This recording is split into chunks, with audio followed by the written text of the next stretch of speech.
जय हिंद दोस्तों। आज हम आपको यहाँ पे कक्षा 10 का एक बहुत ही अच्छा प्रश्न लेकर आए हैं जो कि हमारा द्विघात समीकरण से संबंधित है और क्वेश्चन इस टाइप के जो है बोर्ड एग्जाम में जरूर पूछे जाते हैं। तो कैसे करते हैं जरा ध्यान से समझिएगा, क्योंकि ये इंपॉर्टेंट जो क्वेश्चन है आपके बोर्ड एग्जाम में कई बार पूछे गए हैं। ठीक है दोस्तों, अगर चैनल पहली बार आए चैनल को सब्सक्राइब कीजिएगा, वीडियो का शेयर कीजिएगा, कमेंट करके जरूर बताइएगा और वीडियो को लाइक करना ना भूलें। तो सवाल दे रखा है, दो संख्याओं के वर्गों का अंतर 180 है, छोटी संख्या का वर्ग बड़ी संख्या का 8 गुना है, तो दोनों संख्या हमें यहाँ पे क्या करनी है, ज्ञात करनी है। तो सबसे पहले आपको क्या करना है, दो संख्या मान लेना है। तो मान लेंगे यहाँ पे, ठीक है दोस्तों, माना बड़ी संख्या बराबर हमने क्या कर लिया, मान लिया x मान लिया, माना छोटी संख्या बराबर कितनी मान ली, मैंने y मान ली यहाँ पर।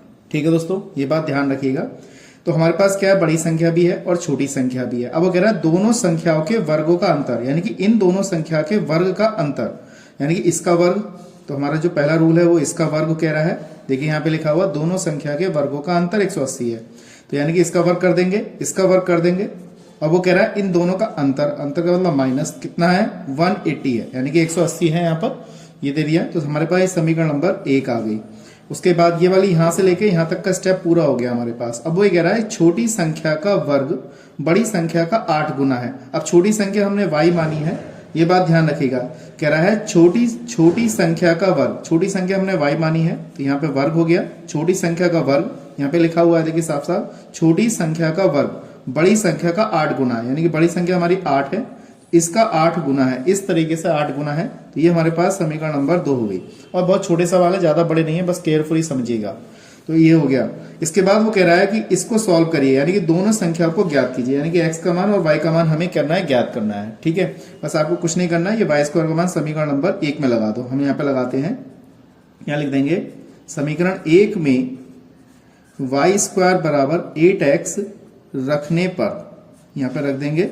अब यहाँ पे लगाएंगे x square minus y square बराबर 180 है, तो यहाँ पे वाई स्क्वायर की जगह पे क्या लगा दें, 8x लगा दें। एक्स स्क्वायर माइनस का 8x बराबर कितना, 180। देखिए इस तरीके से लगा दिया।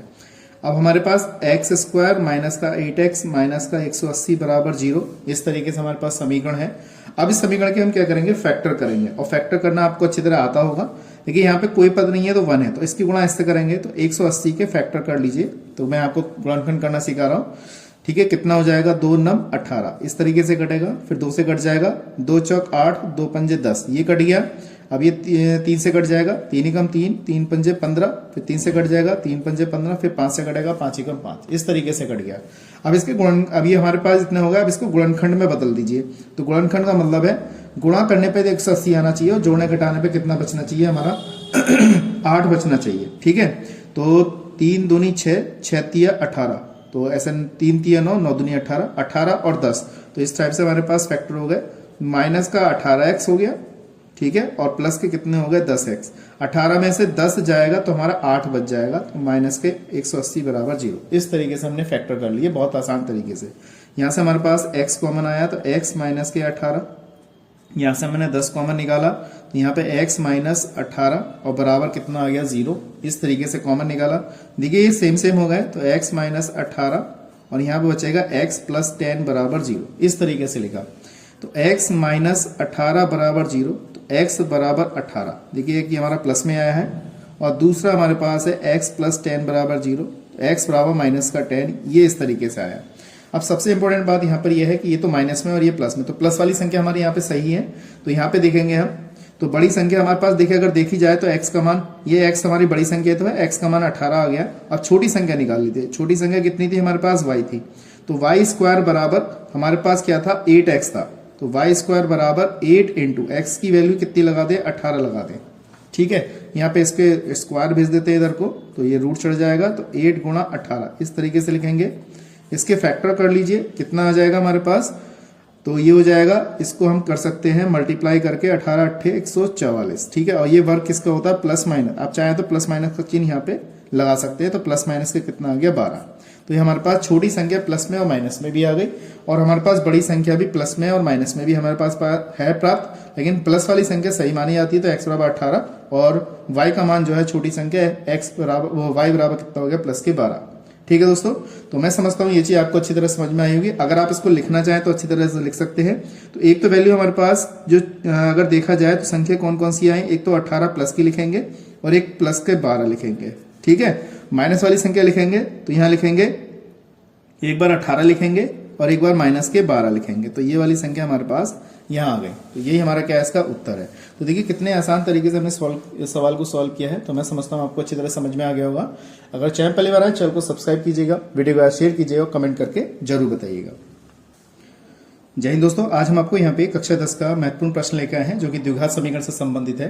तो कैसे करते हैं इसको जरा ध्यान से समझिएगा। दो वर्गों के क्षेत्रफल का योगफल 157 मीटर स्क्वायर है। यदि इनके परिमापों का योगफल 68 मीटर है तो दोनों के वर्गों की भुजाएं हमें यहाँ पे ज्ञात करनी है। तो ये बात ध्यान रखिएगा, वर्ग की सभी भुजाएं क्या होती है, हमारी आपस में बराबर होती है, इस बात का ध्यान रखिएगा। उसी के इसको आधार मानते हुए उसको हम सॉल्व करते हैं। अगर चैनल पहली बार आए चैनल को सब्सक्राइब कीजिएगा, वीडियो को शेयर कीजिएगा, कमेंट करके जरूर बताइएगा। तो सबसे पहले हम बात करते हैं यहाँ पे दो वर्गों के क्षेत्रफल का योगफल इतना है। तो सबसे पहले हम मानते हैं यहाँ पे भुजा मान लेते हैं। माना पहले वर्ग की भुजा, ध्यान से समझिएगा, पहले वर्ग की भुजा आप कुछ भी मान सकते हैं। मैंने यहाँ पे x मीटर मान ली, इस तरीके से माना पहले वर्ग की भुजा कितनी मान ली, x मीटर मान ली। तो पहले वर्ग का परिमाप हम यहां लिख लेते हैं। माना पहले वर्ग का परिमाप कितना होता है, वर्ग का परिमाप 4a होता है, यानी कि हमने a की जगह पे x माना है तो यहाँ पे 4x मीटर हो जाएगा। आया इतना समझ में। अब वो ये कह रहा है इसको लेके हल कर रहा है बिल, इनके परिमापों का योगफल 68 मीटर है। इसी प्रकार से अगर हम दूसरा भी देखेंगे तो दूसरा भी इसी टाइप से लिख जाएगा। तो इन दोनों वर्गों का परिमाप कितना है, 68 मीटर दे रखा है। तो पहले वर्ग का परिमाप तो ये आ गया, आप चाहें तो इसे x1 मान सकते हैं, और दूसरे वर्ग का परिमाप भी आप उसको चाहे तो x2 मान सकते हैं, वरना दूसरे तरीके से भी हम इसको हल कर सकते हैं। ठीक है दोस्तों, तो यहाँ पे अगर लिखेंगे हम दूसरे वर्ग का परिमाप, दूसरे वर्ग का परिमाप भी कितना होगा, 4x ही होगा। अब इसको अगर लिखना चाहें तो लिख सकते हैं 68 माइनस 4x। तो पहले वर्ग के परिमाप को मैंने दूसरे वाले वर्ग के परिमाप से घटा दिया, तो इसको 68 माइनस 4x लिख सकते हैं। अब यहाँ पे 4x दूसरे वाला है तो यहाँ पे इसका कितना होगा, आप इसे x2 देना चाहे तो x2 दे सकते हैं, वरना इसका परिमाप जो है इसके नीचे आ जाएगा 4। तो ये भी हमारे पास क्या होगा, ये भी हमारे पास क्या है, दूसरे वर्ग का परिमाप कितना हो जाएगा, 68 माइनस के 4x अपॉन में 4। इस तरीके से मैंने लिख लिया, क्योंकि दूसरे वर्ग का परिमाप भी हमारे पास यहाँ पे x छिपा हुआ है। क्योंकि द्विघात समीकरण है तो सारी समीकरण x के पदों में या y के पदों में होनी चाहिए, इस तरीके से है। और उसका जो 4 था वो उसके नीचे ले आया।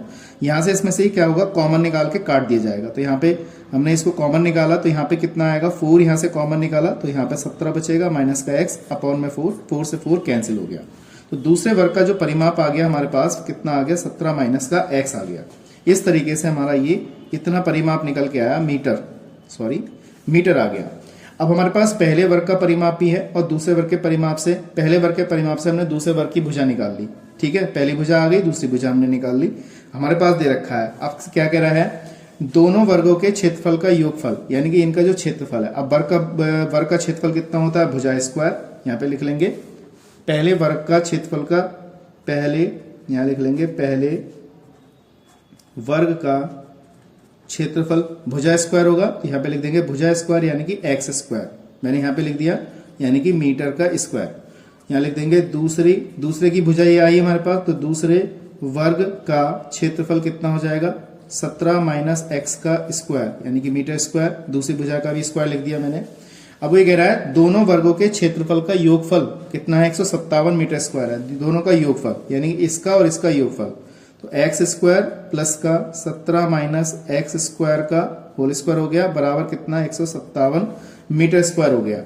अब इसका होल स्क्वायर खोल दीजिए तो x स्क्वायर प्लस के 17 का वर्ग हमारे पास कितना होगा, 289 प्लस का x स्क्वायर माइनस के 17 दूनी 34x बराबर 157। ये आ गया, 157 को धर लीजिए, x और x कितने हो गए, x स्क्वायर हो गया माइनस के 34x हो गया प्लस के 289 माइनस का 157 बराबर 0। इस तरीके से मैंने लिखा। अब इसको सही करके लिख लीजिए, इसमें से इसको, अब यहाँ पे तो x वाला पद खाली हमारा 34 ही है, इस 289 में से इसको घटा दीजिए। तो 157 को हम यहाँ पे घटाएंगे तो हमारे पास कितना बचेगा, 132 बचेगा, प्लस का 132 बराबर 0। अब यहाँ से x स्क्वायर 2x स्क्वायर हो गए, तो यहाँ से अब हम यहाँ से क्या करेंगे, 2 कॉमन निकाल लेते हैं, x स्क्वायर ये बचेगा 17x और प्लस के कितना बचेगा 66 बराबर 0। इस 2 को हमने 0 में भेज दिया तो हमारे पास समीकरण आ गई, द्विघात समीकरण आ गई 17x प्लस का 66 बराबर 0। तो गुणा करने पे तो हमारे पास 66 आना चाहिए, जोड़ने घटाने पे 17 आना चाहिए। तो 11 छंग 66, एक्स स्क्वायर माइनस के 11x माइनस के 6x प्लस का 66 बराबर 0। इस तरीके से लिखेंगे। एक्स स्क्वायर यहाँ से अब इसके फैक्टर कर लो, तो x कॉमन आ रहा है तो x माइनस के 11, यहाँ से 6 कॉमन आ रहा है x माइनस के 11 बराबर 0। तो हमारे पास क्या बचा, x माइनस 11 कॉमन आ गया तो x माइनस 6 बराबर 0 आ गया। तो हमारे पास सबसे पहले अगर देखें हम तो वो भुजा निकालेंगे जो चीज़ उसने कहा है। तो हमारे पास x बराबर 11 आ गया और x बराबर कितना आ गया, 6 आ गया। ठीक है दोस्तों, तो वर्ग की पहली भुजा हमने निकाल ली, वर्ग की ये वाली भुजा भी निकाली। तो x बराबर 11 से अब दूसरी भुजा निकालेंगे हम। तो यहाँ लिख लेंगे दूसरी भुजा कितनी थी हमारे, 17 माइनस एक्स थी। तो यहाँ पे 17 माइनस, एक बार 11 लगा दो तो 17 माइनस 11 तो कितना आ जाएगा, 17 में से जब 11 जाएंगे तो हमारे पास क्या बचेगा, 6 बचेगा। तो ये वाला हमारे पास इसके दूसरे वर्ग की भुजा आ गई निकल के। तो अब दूसरे वाले में हमने क्या लगाया, एक बार 6 लगा देंगे। तो 17 माइनस का 6 लगाया तो कितना आ गया हमारे पास, 11 आ गया। तो दूसरी उसकी भुजा कितनी आ गई, 11 आ गई। तो इस तरीके से हमने ये पूरा कंप्लीट क्वेश्चन किया। इसको करने के कई तरीके हैं, आप चाहें तो दूसरे तरीके से भी कर सकते हैं। मैंने यहाँ पे इसको हल किया है, कोई दिक्कत नहीं है। आप प्रैक्टिस करेंगे तो आपको समझ में जरूर आएगा। ठीक है दोस्तों।